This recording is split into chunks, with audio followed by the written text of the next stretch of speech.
तो चलिए आइए आज के इस 10th क्लास के लास्ट लेक्चर में आपका स्वागत है और देखने का प्रयास करेंगे।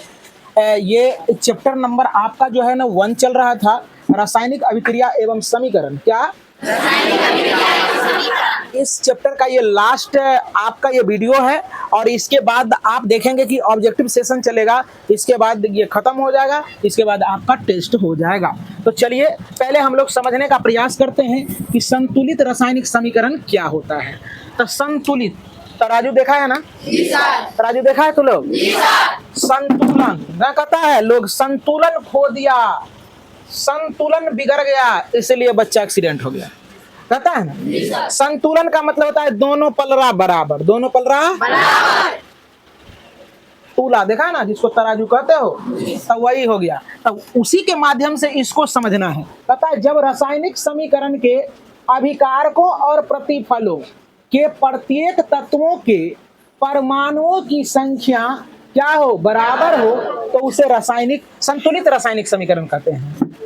समझने का प्रयास करेंगे। जब दोनों तरफ परमाणु, जब रिएक्शन होगा, अभिक्रियाएं होगी, तो इधर वाले को, बाएं साइड वाले को अभिकारक कहते हैं और उसके फलस्वरूप जो बनता है उसको प्रतिफल कहते हैं। तो अभिकारक में प्रत्येक तत्वों की परमाणुओं की संख्या और उत्पाद में प्रत्येक तत्वों की परमाणुओं की संख्या जब बराबर हो जाएगा तो उसको रासायनिक समीकरण, संतुलित रासायनिक समीकरण कहेंगे। कोई दिक्कत नहीं? सीख गया सारे बच्चे? बोल सकते हो क्या? कहता है जब रासायनिक समीकरण में अभिकारकों के प्रत्येक परमाणुओं, प्रत्येक तत्वों की परमाणुओं की संख्या और प्रतिफलों की या उत्पादों की प्रत्येक तत्वों की परमाणुओं की संख्या बराबर होता है तो उसको क्या कहते हैं, संतुलित। जैसे समझो यहाँ अभी जब हम ऐसे किए थे तो ये क्या था, ऐसे था, मैग्नीशियम ऑक्सीजन क्या बनाया था, मैग्नीशियम ऑक्साइड बनाया था। यहाँ देखो मैग्नीशियम एगो है, मैग्नीशियम एगो है ना, और मैग्नीशियम ऑक्सीजन यहाँ एगो, ऑक्सीजन यहाँ दो। तो यदि हम यहाँ 2 लगा दें तो ऑक्सीजन 2 गो हो गया, लेकिन मैग्नीशियम भी तो 2 गो हो गया। यहाँ जो लिखते हैं कि पूरा में गुना होता है, कोई दिक्कत नहीं। तो यहाँ मैग्नीशियम भी 2 गो और ऑक्सीजन भी 2 गो। यहाँ ऑक्सीजन 2 गो हुआ तो चलो ठीक है बात, लेकिन मैग्नीशियम ना 2 गो हो गया, तो इधर क्या करेंगे, 2 से गुना कर देंगे तो मैग्नीशियम भी 2, मैग्नीशियम भी 2, ऑक्सीजन भी 2, ऑक्सीजन भी 2। कोई दिक्कत नहीं। इसी को कहते हैं हम लोग संतुलित रासायनिक समीकरण। समझ में आ गया? अब यहाँ देखने का प्रयास करो, जैसे ये नहीं था और ये नहीं था, तो ये क्या था, हाइड्रोजन और ऑक्सीजन मिल के जल बनाया था। क्या बनाया था? जल बनाया था। और जल जब बनाया था तो देखो हाइड्रोजन 2 गो, हाइड्रोजन 2 गो, यहाँ तक तो बात सही है, ठीक है, जाके के बैठो क्लास में बिल्कुल सीरियसली। और देखो यहाँ ऑक्सीजन 2 गो है, ऑक्सीजन का क्या गो यहाँ है, एगो। तो अलग से तो हम नहीं दे सकते हैं, देंगे तो यहाँ तो दिक्कत। तो देखो ये इसका व्यवस्था सही हुआ, ऑक्सीजन 2 गो हो गया, लेकिन 2 दूना इससे गुना होता है, 2 दूना 4, हाइड्रोजन 4 हो गया। तो ऑक्सीजन 2 हाइड्रोजन को 4 बनाने के लिए यहाँ 2 दे देंगे तो 4 हो गया। तो ये हो गया बैलेंस्ड इक्वेशन। कोई दिक्कत? अब देखो जरा सा, यहाँ तो हम लोग डिफिनेशन के साथ पढ़ रहे हैं, लेकिन अब जो तुम्हारा होगा ये बैलेंसिंग जो हम लोग सीखेंगे केमिकल रिएक्शन का, वो बहुत सारे चीज तुमको सिखाएंगे यहाँ, है ना। तो तुम लोगों को ये क्लास के बाद जो है ना, जब हो जाएगा, या चाहे एक हम लोग सेशन लेके आएंगे जिसमें कि केवल संतुलित रासायनिक समीकरण रहेगा और उसमें बहुत सारे इक्वेशन को हम लोग संतुलित कर करके सीखने का प्रयास करेंगे। कोई दिक्कत? तो चलो देखो, अब कहता है रासायनिक समीकरण जो है ना, लिखने का विधि जो है आपका ये 4 विधि से।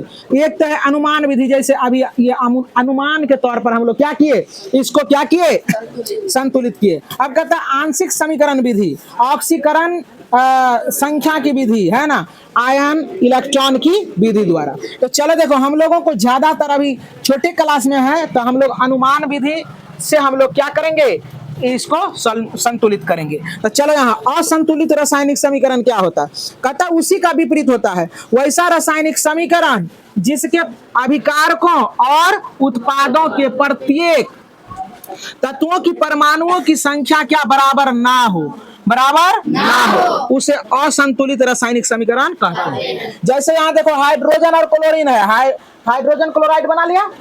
अब देखो इधर हाइड्रोजन 2 गो है, लेकिन हाइड्रोजन इधर 1 गो है ना, क्लोरीन यहाँ 2 गो, लेकिन क्लोरीन यहाँ क्या गो है, इसलिए अनबैलेंस है ना, इधर 2 गो है, उधर अकेले है, इसलिए क्या है, अनबैलेंस है। क्या बच्चे, अनबैलेंस। यहाँ मैग्नीशियम एगो है, मैग्नीशियम यहाँ एगो है, ठीक है यहाँ तक बात, लेकिन ऑक्सीजन यहाँ 2 गो है, लेकिन ऑक्सीजन यहाँ एगो है, तो अनबैलेंस हो गया ना, तो इसी को कहते हैं क्या, असंतुलित रासायनिक समीकरण। अब यहाँ ये सबसे इंपॉर्टेंट क्वेश्चन है तुम्हारे एग्जाम के दृष्टिकोण से, इसको देखने का प्रयास करें। पता वायु में जलाने से पहले मैग्नीशियम रिबन को क्यों साफ कर दिया जाता है, क्यों साफ कर दिया जाता है? तो देखो कहता है वायु में जलाने से पहले मैग्नीशियम रिबन को इसलिए साफ किया जाता है ताकि उसके ऊपरी परत का जो है ना धूलकण हट जाए और मैग्नीशियम रिबन आसानी से वायु के संपर्क में आ सके। हम लोग जानते हैं कि अगर दहन की प्रक्रिया होगी तो वहां ऑक्सीजन होना अति आवश्यक है या नहीं है? ऑक्सीजन रहेगा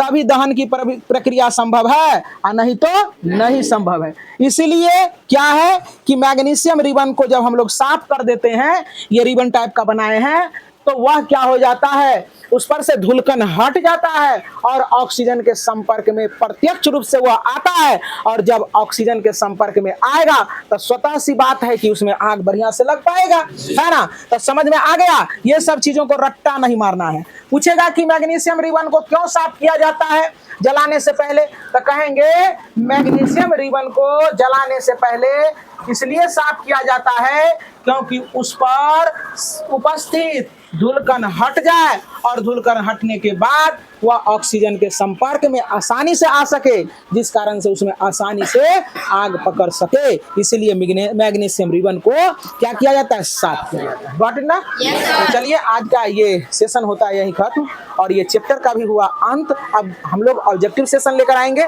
और इसके बाद आपका क्वेश्चन आंसर, इसके बाद टेस्ट।